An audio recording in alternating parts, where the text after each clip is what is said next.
Asesmen sebagai alat untuk mengetahui kebutuhan belajar dan perkembangan hasil belajar peserta didik. Pengertian asesmen. Asesmen merupakan aktivitas untuk mengetahui kebutuhan belajar peserta didik, memantau perkembangan peserta didik, serta memperoleh alat bukti atau dasar pertimbangan tentang ketercapaian tujuan belajar.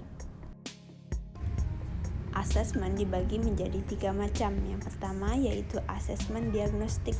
Asesmen diagnostik terdiri dari 2, yaitu kognitif dan non-kognitif. Selanjutnya yang kedua yaitu asesmen formatif, dan yang ketiga adalah asesmen sumatif. Setiap peserta didik memiliki karakteristik yang berbeda-beda. Melalui asesmen diagnostik ini, kita dapat mengetahui karakteristik setiap peserta didik seperti kompetensi, kekuatan, hingga kelemahan, sehingga kita dapat mengetahui kebutuhan belajar peserta didik. Asesmen diagnostik dilakukan sebelum guru menyusun kegiatan pembelajaran. Asesmen diagnostik mencakup 2 jenis, yaitu kognitif dan non-kognitif. Asesmen diagnostik kognitif. Asesmen ini mengenai kemampuan awal peserta didik dalam materi pembelajaran. Dengan melakukan asesmen diagnostik kognitif, guru dapat merencanakan pembelajaran berdiferensiasi sesuai dengan tingkat capaian peserta didik. Selanjutnya yaitu asesmen diagnostik non-kognitif.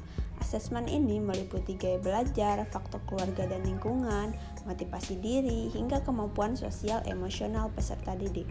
Dengan melakukan asesmen diagnostik non-kognitif ini, guru dapat merencanakan kegiatan pembelajaran yang berpihak pada peserta didik.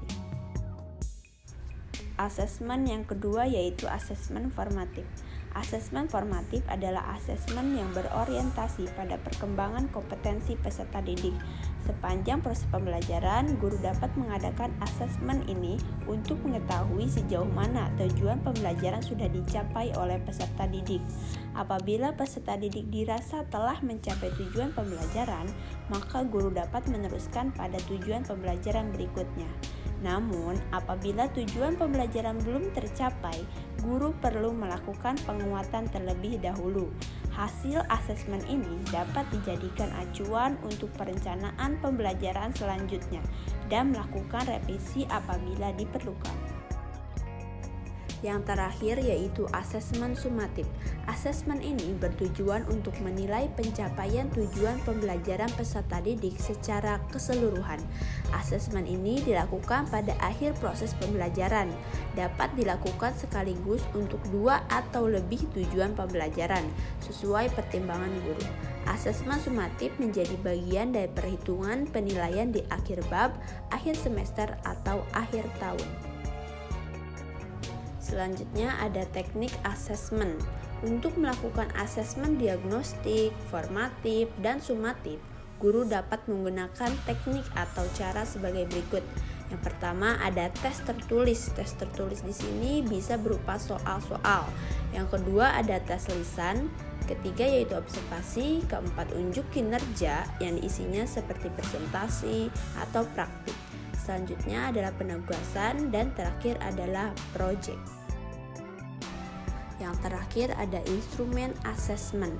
Dari macam-macam teknik yang sebelumnya telah dijelaskan, terdapat teknik asesmen yang dapat dinilai secara langsung seperti tes tertulis, tetapi ada juga yang tidak dapat dinilai secara langsung.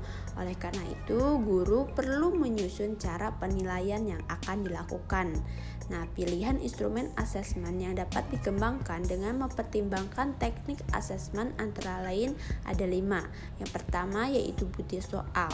Butir soal di sini bisa pilihan ganda, uraian, atau isian. Selanjutnya ada rubrik. Yang ketiga catatan anekdotal, ada daftar checklist, dan terakhir yaitu grafik perkembangan. Dari penjelasan sebelumnya, maka dapat diketahui keterkaitan asesmen dengan kebutuhan belajar.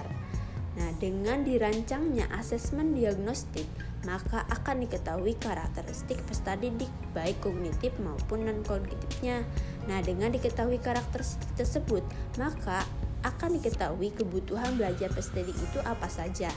Setelah itu, maka guru dapat merancang kegiatan belajar sesuai kebutuhan belajar peserta didik, sebagaimana yang dilakukan melalui asesmen diagnostik sebelumnya. Jadi, kebutuhan belajar peserta didik dapat diketahui melalui perancangan asesmen diagnostik. Dari penjelasan sebelumnya juga, kita dapat ketahui bahwa ada keterkaitan antara asesmen dengan perkembangan hasil belajar peserta didik. Adapun keterkaitannya yaitu dengan merancang asesmen formatif dan sumatif, maka akan diketahui ketercapaian tujuan pembelajaran. Misal, peserta didik mampu mencapai tujuan pembelajaran atau tidak mampu mencapai tujuan pembelajaran tersebut. Nah, melalui pengetahuan akan ketercapaian tujuan pembelajaran tersebut, maka akan diketahui bahwa peserta didik itu berkembang dari segi hasil belajarnya atau tidak. Jadi, perkembangan hasil belajar peserta didik dapat dimonitor melalui perancangan asesmen formatif dan sumatif.